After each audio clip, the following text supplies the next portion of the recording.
My dear students, doctor James Tyler Kent രചിച്ച lectures on homoeopathic materia medica എന്ന പുസ്തകത്തെ ആധാരമാക്കിയുള്ള ഈ പ്രോഗ്രാമിലേക്ക് നിങ്ങൾക്ക് ഏവർക്കും സ്വാഗതം. ഈ പരമ്പരയുടെ 209-ാമത്തെ എപ്പിസോഡിൽ ഫോസ്ഫറസ് എന്ന അധ്യായത്തിൻ്റെ 9-ാമത്തെയും അവസാനത്തെയും ഭാഗമാണ് നമ്മൾ പരിശോധിക്കുന്നത്.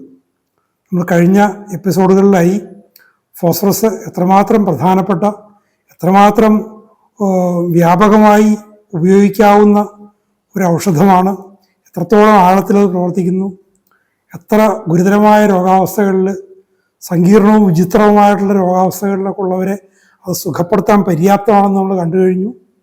ഈ ഭാഗത്ത് അതിൻ്റെ പ്രധാനപ്പെട്ട ത്വക്ക് സംബന്ധമായ പ്രശ്നങ്ങൾ, ഇച്ചിങ് ആയിട്ട് ബന്ധപ്പെട്ട പ്രശ്നങ്ങൾ, അതിൻ്റെ എക്സ്ട്രീമിറ്റീസുമായിട്ട് ബന്ധപ്പെട്ട ചില പ്രശ്നങ്ങൾ, പർട്ടിക്കുലർ സിംറ്റംസ് ആണ്, പക്ഷേ വളരെ പ്രധാനപ്പെട്ട ലക്ഷണങ്ങളാണ്. ഇവയെക്കുറിച്ചുള്ള ഒരു ഭാഗമാണിത്.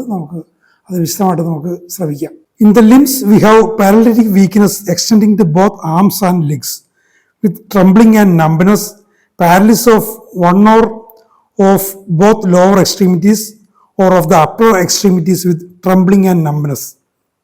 കൈകാലുകളിലുള്ള വിറയലും മരവിപ്പോടും കൂടിയ തളർച്ച, ഒരു ഭാഗത്ത് മാത്രമായിട്ടുള്ള മൊത്തത്തിലൊക്കെ ഉള്ള തളർച്ച. ഈ തളർവാദം ഒന്നുകിൽ 2 കൈകളിലേക്കും 2 കാലുകളിലേക്കും, ഒപ്പം വിറയലും മരവിപ്പുമുണ്ട്, അല്ലെങ്കിൽ 2ൻ്റെയും മേലിലും കീഴിലുള്ള ഓരോ ലിംബിൽ ഒരു കൈ ഒരു കാല് അങ്ങനെയാകാം. ഏതായാലും വിറയലും മരവിപ്പും അതിൻ്റെ കൂടെ ഉണ്ട്. The hands and arms become very cold. മറ്റൊരു അവസ്ഥയാണ്, കൈകളും കാലുകളും വല്ലാതെ തണുത്ത ഒരു സ്ഥിതിയിലേക്കാകുന്നു. The limbs emaciate and the veins become distended. The arms burn. Periodical construction of the fingers. Numbness increasing to complete insensibility of the fingers. Finger tips feel numb and insensible. സംവേദനക്ഷമത പൂർണ്ണമായിട്ടും നഷ്ടപ്പെട്ടു പോകുന്ന അവസ്ഥ വരുന്നുണ്ട്. അതെങ്ങനെയാണ്? ലിംസ്, കൈകളോ കാലുകളോ ശോഷിക്കുന്നു. അതിലെ വെയിൻസ് ഡിസ്റ്റൻഡ് വലിഞ്ഞൊരവസ്ഥയിലാകുന്നു. കൈകൾക്ക് പൊള്ളുന്ന അനുഭവം, വിരലുകളിൽ ഇടവിട്ട് ഇങ്ങനെ കൺസ്ട്രക്റ്റഡ് ആയിട്ടുള്ള ഞെരുങ്ങിയ ഒരവസ്ഥ. ഈ നംബ്നെസ്, മരവിപ്പ് വർദ്ധിച്ച് ഒട്ടും സംവേദനക്ഷമതയില്ലാത്ത, വിരലുകളിലെ മരവിപ്പ് വർദ്ധിച്ച് വിരലുകൾക്ക് ഒട്ടും സംവേദനക്ഷമതയില്ലാത്തൊരവസ്ഥയിലേക്ക് പോകുന്നു. വിരലിൻ്റെ അറ്റങ്ങൾ മരവിക്കുന്നു, ഇൻസെൻസിബിൾ. വിരലിൻ്റെ അറ്റങ്ങൾ കൊണ്ട് നമ്മൾ സ്പർശനം കൂടുതലും വിരലിൻ്റെ അറ്റങ്ങൾ കൊണ്ടാണ്. വിരലിൻ്റെ അറ്റങ്ങൾ കൊണ്ട് സ്പർശിച്ച് നോക്കാൻ പറ്റാത്ത, സംവേദനക്ഷമത പൂർണ്ണമായിട്ട് നഷ്ടപ്പെട്ട അവസ്ഥയിലാകുന്നു. Great restlessness in the lower limbs, weariness in the lower limbs, weakness in the lower limbs, especially observed on walking, unsteady and trembling gait, paralysis of the lower limbs. വീണ്ടും കൈകാലുകളുടെ ആ ഒരു അവസ്ഥ എത്രത്തോളം ഗുരുതരമാണെന്ന് നോക്കുക. കാലുകൾ വല്ലാതെ അസ്വസ്ഥമാകുന്നു, റെസ്റ്റ്ലെസ്നെസ്, സ്വസ്ഥമായിട്ട് കാലുറപ്പിച്ച് നിൽക്കാൻ പറ്റുന്നില്ല. വിയറിനെസ് എന്ന് വെച്ചാൽ അതികഠിനമായ തളർച്ച. വീക്ക്നെസ് എന്ന് പറയുന്നതിൻ്റെ ഒരു സൂപ്പർലേറ്റീവാണ് വെയറിനെസ് കാലുകളിൽ. ഇനി weakness in the lower limbs. ഇനി അത്രക്ക് വെയറി കണ്ടീഷൻ അല്ലെങ്കിൽ ഒരു സാധാരണ ക്ഷീണിതാവസ്ഥയുമാകാം. ഇത് സവിശേഷമായിട്ട് കാണുന്ന എപ്പോഴാണ്? നടക്കുമ്പോഴാണ് ഇത് കൂടുതൽ അനുഭവപ്പെടുന്നത്. നടപ്പ് എങ്ങനെയാകുന്നു? അൺസ്റ്റഡി ആകുന്നു, ട്രംബ്ലിംഗ് ഗേറ്റ്. അതായത് സ്റ്റഡി ആയിട്ട് നമുക്ക് നേരെ വശങ്ങളിലേക്കോ മുന്നോട്ടോ പിന്നോട്ടോ വീഴാതെ നേരെ നടക്കാൻ പറ്റുക എന്ന് പറയുന്നത് ഒരു ബാലൻസിങ് ആക്റ്റാണ്. കാരണം നമ്മൾ മുന്നോട്ടോ വശങ്ങളിലേക്കോ ഒരു അടി വെക്കുക എന്ന് വെച്ചാൽ ഒറ്റ കാലിൽ വെച്ച് തന്നെ നമ്മൾ ഒറ്റയടി വെച്ച് വെച്ചാൽ പോകുന്നത്. അപ്പം നമ്മളെ സന്തുലനം, ശരീരത്തിൻ്റെ സമുതുലനം കറക്റ്റ് അല്ലെങ്കിൽ, നാഡികളും തലച്ചോറും ഒക്കെ അത് ക്രമീകരിക്കുന്നില്ലെങ്കിൽ വിറയലുണ്ടാകാം. ഇവിടെ അതാണ് സംഭവിക്കുന്നത്. ട്രംബ്ലിംഗ് ഗേറ്റ് പഴയൊരു പേരാണ്. വേച്ചുള്ള നടത്തം, വിറച്ചുകൊണ്ടുള്ള നടത്തം. ഇത് പറയുമ്പോൾ എനിക്കൊരു സംഭവം ഓർമ്മ വരികയാണ്. 1994-95 ആയിരിക്കും. ഞാനിപ്പോൾ എറണാകുളം പാലാരിവട്ടത്തിനടുത്ത് മാമംഗലം എന്ന സ്ഥലത്താണ് താമസിക്കുന്നത്. അവിടെ നിന്നൊരു 6 കിലോമീറ്റർ തെക്കായിട്ട് എറണാകുളം നഗരത്തിനടുത്ത് കടവന്ത്രയിലാണ് ഞാൻ ജോലി ചെയ്യുന്ന പത്രസ്ഥാപനം. അങ്ങോട്ടുള്ള വഴിയുടെ നടുക്കായിട്ടാണ് തമ്മനം ഡോക്ടർ ജൻബാബു ബാബുചേട്ടന് താമസിക്കുന്നത്. ഏതാണ്ട് ആ പരിസരത്ത് കൂടിയാണ് സൈക്കിളിൽ ഞാൻ പോകുന്നത്. ഒരു ദിവസം അങ്ങോട്ട് പോകുമ്പോൾ ബാബുചേട്ടൻ്റെ വീട് എത്തുന്നതിന് കുറച്ച് മുമ്പ് ഞാൻ പുറപ്പെട്ട് 2 കിലോമീറ്റർ കഴിഞ്ഞ് കാണും. എൻ്റെ മുന്നിൽ പോകുന്ന സൈക്കിൾ യാത്രക്കാർ ധാരാളം റോഡിലുണ്ടാവും. ഇന്നൊക്കെ വളരെ തിരക്ക് പിടിച്ച റോഡാണത്. എൻ്റെ മുമ്പിലുള്ളൊരു കുട്ടി ഓടിച്ചിരുന്ന സൈക്കിൾ ആരെയോ തട്ടി വീണു. ഈ സൈക്കിളിൻ്റെ പിന്നിൽ ചെന്ന് ഞാനും തട്ടി. ഞാനും പതുക്കെ ചരിഞ്ഞു. വണ്ടി നിർത്തി നോക്കിയപ്പോൾ ഒരു 60-65 വയസ്സ് കാണും ഒരു മനുഷ്യൻ. അദ്ദേഹം കണ്ടാൽ തന്നെ ഒരു യാചകനൊക്കെ ആയിട്ട് നടക്കുന്ന ഒരാളാണെന്ന് തോന്നുന്നു. ഞാൻ ഇതിനു മുമ്പ് കണ്ടിട്ടില്ല ആളെ. ഒരു പഴകിയ ടീഷർട്ട്, കീറിയ ടീഷർട്ടിൻ്റെ മുകളിൽ കൂടി മുണ്ട് കുത്തിയിട്ട് ഇരിക്കുകയാണ്. അപ്പോൾ മുണ്ട് കുത്താനും മറ്റുമൊക്കെ അയാൾക്ക് പ്രയാസമുള്ള ആളാണെന്ന് തോന്നുന്നു. അയാൾ വീണ് കിടക്കുക. ഉടനെ പിടിച്ചെഴുന്നേൽപ്പിച്ചു. ഞങ്ങൾ 2-3 പേര് കൂടി അടുത്തുള്ള കടയിൽ നിന്ന് ഒരാൾ സോഡ വാങ്ങിക്കൊണ്ട് വന്നു. സോഡ ഒന്ന് മുഖത്തൊക്കെ അടിച്ചു. അതുകൊണ്ട് തന്നെ ആ കാൽമുട്ട് അല്പം പൊട്ടിയിട്ടുണ്ട്. കാൽമുട്ട് കഴുകി കുടിക്കാൻ കൊടുത്തു. കുടിച്ചു കഴിഞ്ഞപ്പോഴേക്കും അയാൾ തണുത്ത വെള്ളം കിട്ടുമോ എന്ന് ചോദിച്ചു. അപ്പോൾ അതൊരു ചെറിയൊരു കടയാണ്. അവിടെ അന്ന് റെഫ്രിജറേറ്ററൊന്നും എല്ലായിടത്തൊന്നും ഇല്ല. അപ്പോൾ എനിക്ക് പെട്ടെന്ന് തോന്നി ഇദ്ദേഹത്തിന് ഹോസ്പിറ്റലൈസ് ചെയ്യേണ്ട അവസ്ഥയൊന്നുമില്ല. ഒരു കാര്യം ചെയ്യാം, പോകുന്ന വഴിക്ക് ബാബുചേട്ടനെ ഒന്ന് കാണാം. അവിടെ കയറി കഴിഞ്ഞാൽ ഒരാർണിക്ക് എന്തെങ്കിലും കൊടുത്താൽ മതി.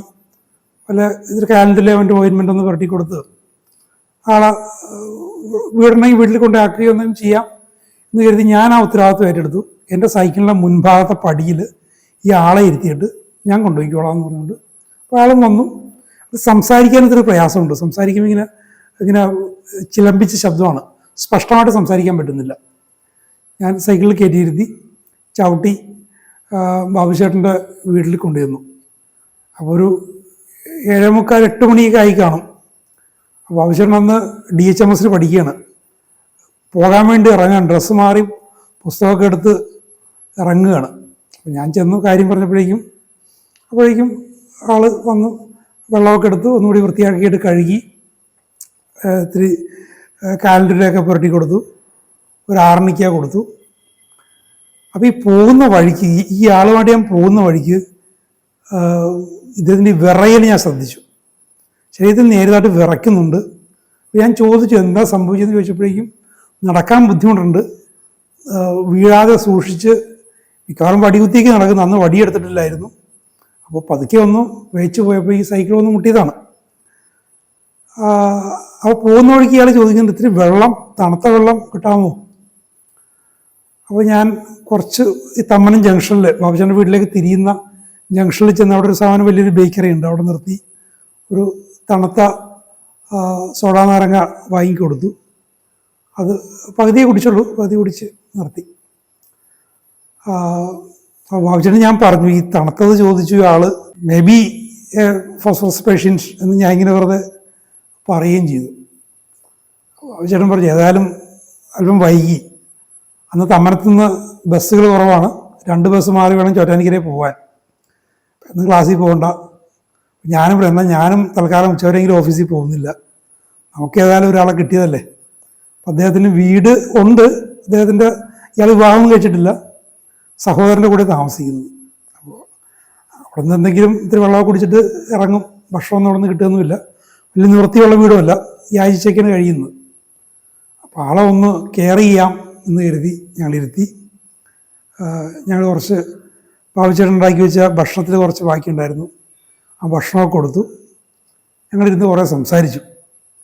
ഇതിൻ്റെ വീട്ടിലെ ചരിത്രം അത് അതൊക്കെ പറയാനുള്ള പല കാര്യങ്ങളൊക്കെ ഇങ്ങനെ പറഞ്ഞു വന്ന കൂട്ടത്തിൽ ബാബുചേട്ടൻ വളരെ വിദഗ്ധമായിട്ടൊരു കേസ് ടേക്കിങ് നടത്തി ഏതാണ്ട് ഫോസ്ഫറസാണെന്ന് ബോധ്യപ്പെട്ടു.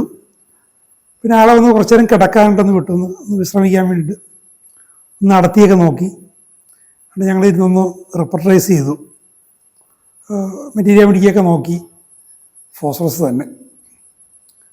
ആൾക്ക് ഏതായാലും ആളെ തൽക്കാലം വീട്ടിലേക്ക് വിടണ്ട, വീട്ടുകാർ അന്വേഷിക്കുകയില്ല എന്ന് പറഞ്ഞു. ഏതാനും ദിവസം കണ്ടില്ലെങ്കിൽ വീട്ടുകാർ അന്വേഷിക്കുന്നില്ല. അപ്പോൾ തമ്മനത്ത് ഒരു ക്ലബും ഒരു ലൈബ്രറിയൊക്കെ ഉണ്ട്, വളരെ ആക്റ്റീവായിട്ടുള്ളൊരു സംവിധാനമാണ്. അപ്പോൾ അത് പ്രവർത്തകർ ഭാവിച്ചിട്ട് പരിചയമുണ്ട്. അവിടെ കുറച്ച് ദിവസങ്ങൾ അവിടെ താമസിപ്പിക്കാനുള്ള ഒരു ക്രമീകരണം ചെയ്തിട്ട് ഒരു ദിവസം ഫോസ്ഫറസും കൊടുത്ത് അവിടെ ആക്കി. ഞാൻ ഓഫീസിലേക്ക് പോവുകയും ചെയ്തു. തിരിച്ച് രാത്രി വരുന്ന വഴിക്ക് ഇയാളെ പോയി കണ്ടു. ആൾക്ക് കുഴപ്പമൊന്നുമില്ല. ആവശ്യമായിട്ടും രാവിലെ വൈകുന്നേരം ആളെ പോയി കാണാമെന്ന് വെച്ചു. അങ്ങനെ ഏതായാലും ഈ ഫോസ്ഫറസിൻ്റെ ആക്ഷൻ പിറ്റേ ദിവസം തന്നെ കണ്ടു.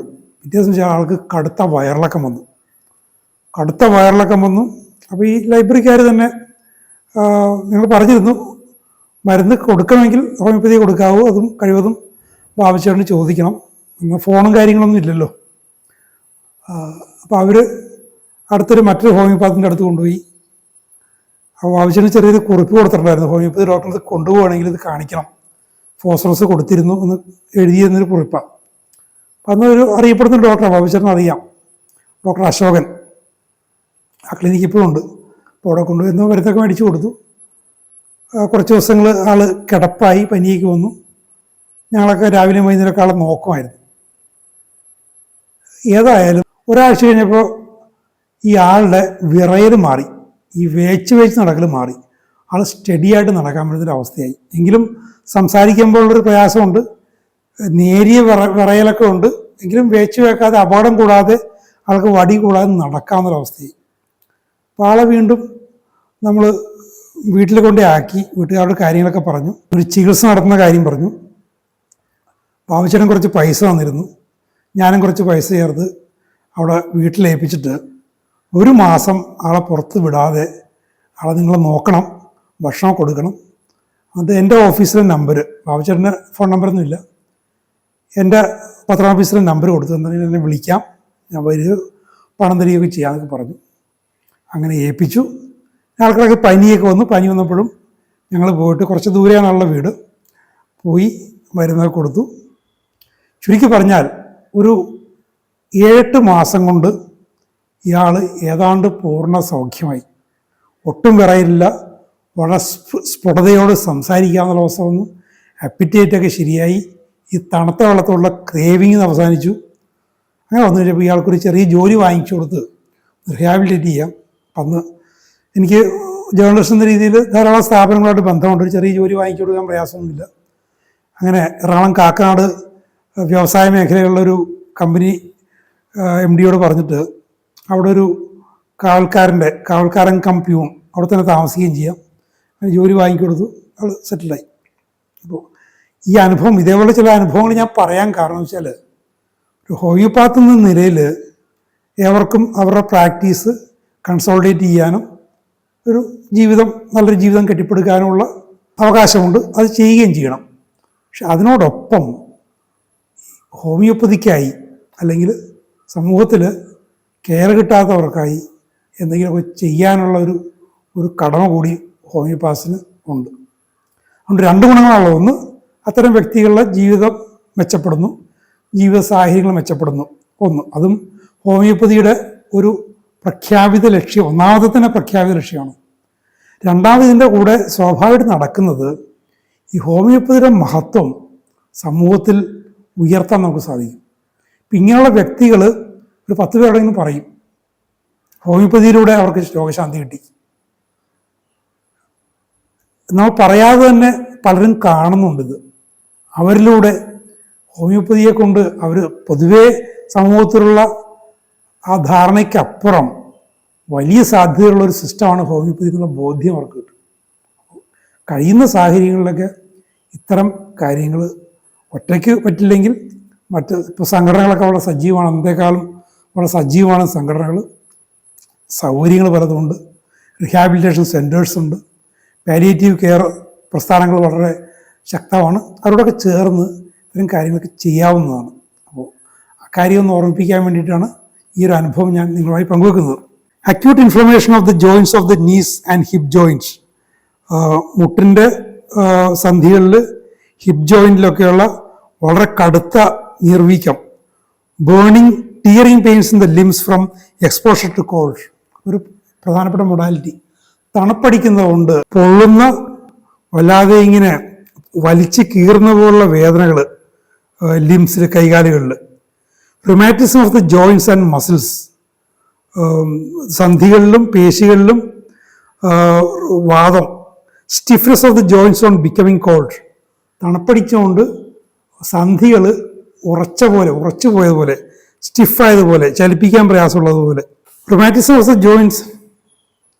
All complaints of the limbs are ameliorated by heat, while complaints of the head and stomach are ameliorated by cold. ഒരേ ടെമ്പറേച്ചർ കണ്ടീഷൻ കൊണ്ട് രണ്ട് തരത്തിലുള്ള റിയാക്ഷൻ വരുന്നു. ഇവിടെ നമ്മൾ കണ്ട പോലെ, ലിംസിലെ കണ്ട പോലെ തണുപ്പടിക്കുന്നത് കൊണ്ട് പ്രയാസം, ചൂട് കൊണ്ട് ശമനം. ലിംസിൻ്റെ പ്രശ്നങ്ങൾ തണുപ്പ് കൊണ്ട് വർദ്ധിക്കുന്നു, ചൂട് കൊണ്ട് ശമിക്കുന്നു. അതേസമയം വയറിൻ്റെയും തലയുടെയും പ്രശ്നങ്ങൾ തണുപ്പ് കൊണ്ടാണ് ശമിക്കുന്നത്. നമ്മൾ നേരത്തെ കണ്ടാണത്. ഇതൊക്കെ നേരത്തെ പറഞ്ഞ പോലെ പലർക്കും വിശദീകരിക്കാൻ പറ്റാത്ത അവസ്ഥകളാണത്, എന്തുകൊണ്ടിങ്ങനെ സംഭവിക്കുന്നത്. പക്ഷേ ഹോമിയോപ്പതിയിൽ അത് നമുക്ക് വിശദീകരണമില്ലാതെ തന്നെ അതിൻ്റെ സിംറ്റംസ് വളരെ ക്ലിയറായിട്ട് സത്യസന്ധമായിട്ട് എടുത്തു കഴിഞ്ഞാൽ ഇതേപോലുള്ള തനിമയുള്ള ഔഷധങ്ങൾ കൊടുത്ത് നമുക്കതിനെ സൗഖ്യപ്പെടുത്താൻ പറ്റും. The complaints of the chest are ameliorated by heat, നെഞ്ചിലെ പ്രശ്നങ്ങളും ചൂട് കൊണ്ടാണ് ശമിക്കുന്നത്. The lower limbs are covered with fetid sweats, കാലുകൾ വല്ലാതെ ദുർഗന്ധമൊക്കെ ഉള്ള വല്ലാതെയുള്ള കടുത്ത വിയർപ്പ് കൊണ്ട് ആവരണം ചെയ്യപ്പെടുന്നു. The lower limbs are gangrenous, lower ലിംസിൽ ഇതേപോലെ ഗാംഗ്രിനസ് കണ്ടീഷനുണ്ട്, പഴുപ്പ് ബാധിച്ച് അതിൻ്റെ കലകളുടെ കോശങ്ങളുടെ ജീവൻ നഷ്ടപ്പെടുമെന്നൊരവസ്ഥ. ഫീറ്റ് ഐസി കോൾഡ്, കാൽപാദങ്ങൾ മഞ്ഞുപോലെ തണുത്തൊരവസ്ഥ. The phosphorus patient wants to lie down, exhausted, he is unable to walk, staggers when walking from weakness and from vertigo.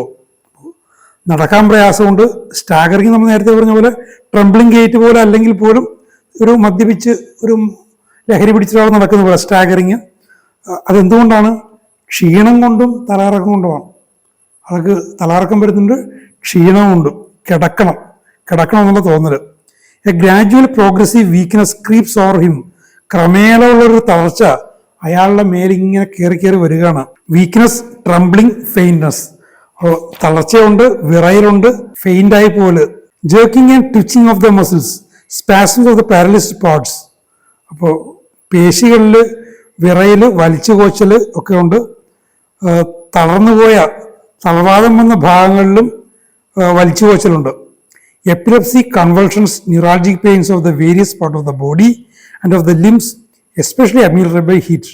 ശരീരത്തിൻ്റെ വിവിധ ഭാഗങ്ങളിൽ, വിശേഷമായിട്ടും കൈകാലുകളിൽ വലിച്ചുകോച്ചലുണ്ട്, നാഡീസംബന്ധമായ വേദനകളുണ്ട്. ഇതെല്ലാം ചൂടുകൊണ്ട് ശമിക്കുന്നു, ചൂടുകൊണ്ട് കുറയുന്നു. ഈ എപ്പിലെപ്സി എന്ന് പറഞ്ഞപ്പോഴാണ് ഞാൻ നേരത്തെ പറഞ്ഞ ആളുടെ വീട്ടിൽ പോയി വീട്ടുകാരും അയൽവക്കത്തിൽ ചില അകന്ന ബന്ധുക്കളും ചെറുപ്പത്തിലുള്ള കളിക്കൂട്ടുകാരെ കണ്ടെത്തി. അവർ പറഞ്ഞു ഇയാൾക്ക് ഇടയ്ക്ക് അപസ്മാരം വരുമായിരുന്നു. അപസ്മാരം വരുന്നൊരു പ്രശ്നം ഇയാൾക്കുണ്ടായിരുന്നു, ഇപ്പോഴും ഇടയ്ക്കൊക്കെ ഉണ്ടെന്നാണ് അദ്ദേഹം പറഞ്ഞത്. It has create multiple neuritis. Multiple neuritis നിങ്ങൾക്കറിയാം, പെരിഫറൽ നെർവ്സിന് വരുന്ന ഒരു തളർച്ച. Restless sleep, starts in sleep, feels in the morning as if he has not slept enough, yet most of the complaints and aches are ameliorated by sleep, especially the head symptoms, wakes in his sleep. ഉറക്കമായിട്ട് ബന്ധപ്പെട്ടുള്ള നിരവധി പ്രശ്നങ്ങൾ ഇങ്ങനെ ഒരുമിച്ച് പറഞ്ഞിരിക്കുകയാണ്. ഉറക്കത്തിൽ ഒരു സൗഖ്യമുള്ളൊരു ഉറക്കമല്ല, ശാന്തമായ ഉറക്കമല്ല, അസ്വസ്ഥമായ ഉറക്കമാണ്. ഉണർന്നു കഴിയുമ്പോഴേക്കും താൻ വേണ്ടത്ര ഉറങ്ങിയില്ല എന്നുള്ള ചിന്തയാണ്. ഉറങ്ങി ആൾ ഫ്രഷായെന്നുള്ളതല്ല, വേണ്ടത്ര ഉറങ്ങിയില്ല, ഇനി ഉറങ്ങാനുണ്ട്. എന്നിരുന്നാലും ഇയാളുടെ പ്രശ്നങ്ങൾ മിക്കവയും ഉറക്കം കൊണ്ട് ശമിച്ചിട്ടുണ്ട് എങ്കിൽ പോലും ഉറക്കം പോരുന്ന ചിന്ത. അപ്പോൾ ഈ ശമിക്കുന്ന ലക്ഷണങ്ങൾ പ്രധാനപ്പെട്ട എന്താണ്? എസ്പെഷ്യലി ഹെഡ് സിംറ്റംസ്, തലയുമായിട്ടുള്ള ബന്ധപ്പെട്ട ലക്ഷണങ്ങളാണ് ഉറക്കം കൊണ്ട് കൂടുതലും ശമിക്കുന്നത്. ഇനി സ്ലീപ്പ് വാക്കിംഗ് ഉണ്ട്, ഉറക്കത്തിൽ എഴുന്നേറ്റ് നടക്കും. He sleeps on the right side, വലതുവശം വെച്ചാണ് ഇയാൾ പ്രധാനം കിടക്കുന്നത്. ഇയാളുടെ ഈ ഉറക്കത്തിനെ ഒന്ന് കൺഫേം ചെയ്യാൻ വേണ്ടിയിട്ട് ഫോസ്ഫറസ് കൊടുത്തു എങ്കിലും കുറച്ച് ദിവസം നോക്കാൻ ലഭിച്ച ലൈബ്രറിയിൽ, ആ ലൈബ്രറി തന്നെ കിടന്ന് ഉറങ്ങുന്ന ഒരാളുണ്ടായിരുന്നു. അയാൾ പറഞ്ഞിരുന്നു ഇയാൾ ഏത് വശം വെച്ചാണ് കിടക്കുന്നത്, എങ്ങനെയാണ് ഉറക്കം എങ്ങനെയാണെന്നൊക്കെ ഒന്ന് നിരീക്ഷിച്ചേക്കണം. അപ്പോൾ ആ സുഹൃത്തിൻ്റെ നിരീക്ഷണത്തിൽ ഇത് നമ്മൾ കൺഫേം ചെയ്താണ് വലതുവശം വെച്ച് കിടക്കുന്നത്. ഈ ഇടതുവശം വെച്ച് കിടക്കുന്നതിന് ബുദ്ധിമുട്ടുണ്ട്. Lying on left side causes anxiety and pain the heart and palpitation. നേരത്തെ നമ്മൾ കണ്ടതാണ്. ഇടതുവശം വെച്ച് കഴിഞ്ഞാൽ ഹൃദയത്തിൻ്റെ ഭാഗത്ത് വേദനയുണ്ട്, നെഞ്ചിടിപ്പ് കൂടും, ആങ്ഷ്യസ് ആകും. Late falling to sleep in the evening. വൈകിയ അയാൾക്ക് ഉറക്കത്തിലേക്ക് അയാൾക്ക് പോകാൻ പറ്റുള്ളൂ. Lies awake thinking about the affairs of the day and borrowing trouble. ഉണ്ടോ? അപ്പോൾ കിടന്നു കഴിഞ്ഞാലും ഉറങ്ങാതെ കിടക്കും. ഉറങ്ങാതെ കിടന്നിട്ട് എന്തിനാണ്? ആ ദിവസത്തെ കാര്യങ്ങളെക്കുറിച്ച് അയാൾ ചിന്തിക്കുകയാണ്. ആ ദിവസത്തെ കാര്യങ്ങൾ ഒന്ന് ചിന്തിക്കുന്നതല്ലാണെങ്കിലും ഇത് ചിന്തിച്ച് ബോറോവിങ് ട്രബിൾ, ചിന്തിച്ച് ഇല്ലാത്ത പ്രശ്നങ്ങൾ അയാൾ ഉണ്ടാക്കിയെടുക്കും. ഉറങ്ങുന്നതിന് മുമ്പ് ആ ദിവസത്തെ കാര്യങ്ങളൊന്ന് അവലോകനം ചെയ്യുന്നത് നല്ലതാണ്. പക്ഷേ ഇത് ചിന്തിച്ച് അന്നത്തെ പ്രശ്നങ്ങളെക്കുറിച്ച് കൂലങ്കഷമായിട്ട് ചിന്തിച്ച് ബോറോവിങ് ട്രബിൾ, ഇല്ലാത്ത പ്രശ്നത്തെ അയാൾ കടം വാങ്ങും. അങ്ങനത്തെ ഒരു അവസ്ഥ. അതൊരു അൺഹെൽത്തി കണ്ടീഷനാണ്. Phosphorus is a usual remedy in the low forms of typhoid fever on the symptoms previously mentioned. നേരത്തെ പറഞ്ഞിരുന്ന ലക്ഷണങ്ങളനുസരിച്ച് മോശമായ ടൈഫോയിഡ് ഫീവേഴ്സിനെ ഫോസ്ഫറസ് സുഖപ്പെടുത്തും. There are many eruptions in the phosphorus. ഇനി ഫോസ്ഫറസുമായി ബന്ധപ്പെട്ട സ്കിൻ സിംറ്റംസ് ആണ്. ധാരാളം സിംറ്റംസ് ഉണ്ട്. അത് പർട്ടിക്കുലേഴ്സ് വിശദമായിട്ട് പറയുന്നുണ്ടെങ്കിൽ പോലും എല്ലാത്തരം പ്രശ്നങ്ങളുണ്ടെന്ന് പറയാം. The eruptions are dry and scaly. ഒരു പ്രധാനപ്പെട്ട കാര്യം സ്കെയിലിയാണ്, ചിതമ്പലുകൾ പോലുള്ള പ്രശ്നമാണ്. Dry furfuraceous herpes. ഈ സ്കെയിലി ആയിട്ടുള്ള ഹെർപ്പസ്, ചെറിയ വ്രണങ്ങളും കുരുക്കളും പരുക്കളും, ബ്ലഡ് ബ്ലിസ്റ്റേഴ്സ്, പർപ്പിൾ സ്പോട്സ്. അത് നേരത്തെ പറഞ്ഞിട്ടുള്ള സ്പോട്സ് ഫോസ്ഫറസ് വരുന്നുണ്ട്. Purple colour, yellow colour, brown colour. ചെസ്റ്റിലും അബ്ഡോമനിലും ഒക്കെ ഉണ്ട്. അവിടെ ഈ ചൊറിഞ്ഞ് ചെറിയ കുരുക്കൾ പോലെ വരുന്നു, പരുക്കൾ വരുന്നു. വിശേഷം തളർവാദം വന്ന പാരലൈസ്ഡ് പാർട്സിൽ, തളർന്നുപോയ ഭാഗങ്ങളിൽ ഈ ചൊറിച്ചിലും അവിടെ കുരുക്കൾ വരലുണ്ട്. ഈ തൊലി ആകെ മരവിച്ചു പോയ അവസ്ഥയുണ്ട്. ഇറഗുലർ ബ്രൗൺ സ്പോട്സ്, ശരീരം മുഴുവൻ ബ്രൗൺ സ്പോട്സ് ഉണ്ട്. Psoriasis of the knees. മുട്ടുകളിൽ, കാലുകളിൽ, എൽബോയിൽ, ഐബ്രോസിൽ എല്ലായിടത്തും സോറിയാസിസ്, വിട്ടുമാറാത്ത വ്രണങ്ങളുണ്ട്. ഹൈവ്സ്, ചെറിയ പരുക്കളുണ്ട്. Hives, ഫ്ലഗ്മാറ്റസ് inflammation. ചുരുക്കി പറഞ്ഞാൽ തൊലിയുമായിട്ട് ബന്ധപ്പെട്ട ഒരുവിധ പ്രശ്നങ്ങളെല്ലാം തന്നെയുണ്ട്, വിശേഷിച്ചും സ്കെയിലി ആയിട്ടുള്ള പ്രശ്നങ്ങൾ. Chronic suppuration opening in the hectic fever, fistulous openings, ulcers, bleed on appearance of the menses. അപ്പോൾ ആർത്തവത്തിൻ്റെ തുടക്കത്തിൽ വ്രണങ്ങൾ ഇന്ന് രക്തസ്രാവം ഉണ്ടാകുന്നു. ഒരു പ്രധാനപ്പെട്ട ലക്ഷണം. ഹെക്ടിക് ഫീവർ, വല്ലാതെ ടെമ്പറേച്ചർ വേരിയേഷൻ ഉണ്ടാകുന്ന പനിയുമായിട്ട് ബന്ധപ്പെട്ട് ആ പനിയുടെ സമയത്ത് പഴുപ്പുകൾ, ക്രോണിക് പഴുപ്പുകൾ, പഴകിയ പഴുപ്പുകൾ അത് ഓപ്പൺ ചെയ്യുന്നു. ഫിസ്റ്റുലസ് ഓപ്പണിങ്സ് ഉണ്ടാകുന്നു. ഡീപ്പ് ഈറ്റിംഗ് അൾസേഴ്സ്, ഈ വ്രണങ്ങളിങ്ങനെ മാംസത്തെ ദ്രവിപ്പിച്ച് ഉള്ളിലേക്ക് പോകുന്നു. ഇൻഡോളൻ്റ് അൾസേഴ്സ്, മാലിഗ്നൻ്റ് അൾസേഴ്സ്, അർബുദമായിട്ട് ബന്ധപ്പെട്ട, ക്യാൻസറുമായിട്ട് ബന്ധപ്പെട്ട അൾസേഴ്സ് ഉണ്ട്. Very useful in cancerous ulcers that bleed and take on fungus appearance. അല്ലാതെ രക്തസ്രാവം ഉണ്ടാകുന്നത് ഒരു ഫംഗസിൻ്റെ പോലെ, ഒരു പൂപ്പലിൻ്റെ പോലെയുള്ളൊരു അപ്പിയറൻസ് ഉണ്ടാകുന്നു. ഈ കോളിഫ്ലവർ ടൈപ്പ് ആകാം, പലതരത്തിലാകാം. And in low forms of scarlet fever where the rash is very dusky or disappears and suppuration begins in various places about the neck or upon the extremities or upon the ends of the fingers and there is violent thirst for cold water. ചുരുക്കി പറഞ്ഞാൽ എല്ലാത്തരം പ്രശ്നങ്ങളും ഉണ്ട്. പക്ഷെ അതിൻ്റെയൊക്കെ അടിയിൽ കിടക്കുന്നൊരു കാര്യം violent thirst for cold water, തണുത്ത വെള്ളത്തോടുള്ള വല്ലാത്തൊരു ആർത്തി. Purple appearance in the throat and dry hawking shaking cough. ചുമ, പർപ്പിൾ അപ്പിയറൻസ്, എല്ലാ കാര്യങ്ങളും ഉണ്ട്. അപ്പോൾ ഇതെല്ലാം പർട്ടിക്കുലേഴ്സാണ്. അപ്പോൾ ഇതിനോടുകൂടി നമുക്ക് കൂട്ടിച്ചേർക്കാം. ഇതെല്ലാം ഉണ്ടാകണമെന്നില്ല. പർട്ടിക്കുലേഴ്സിന് അത്രയും വാല്യൂ ഒക്കെ ഉള്ളൂ.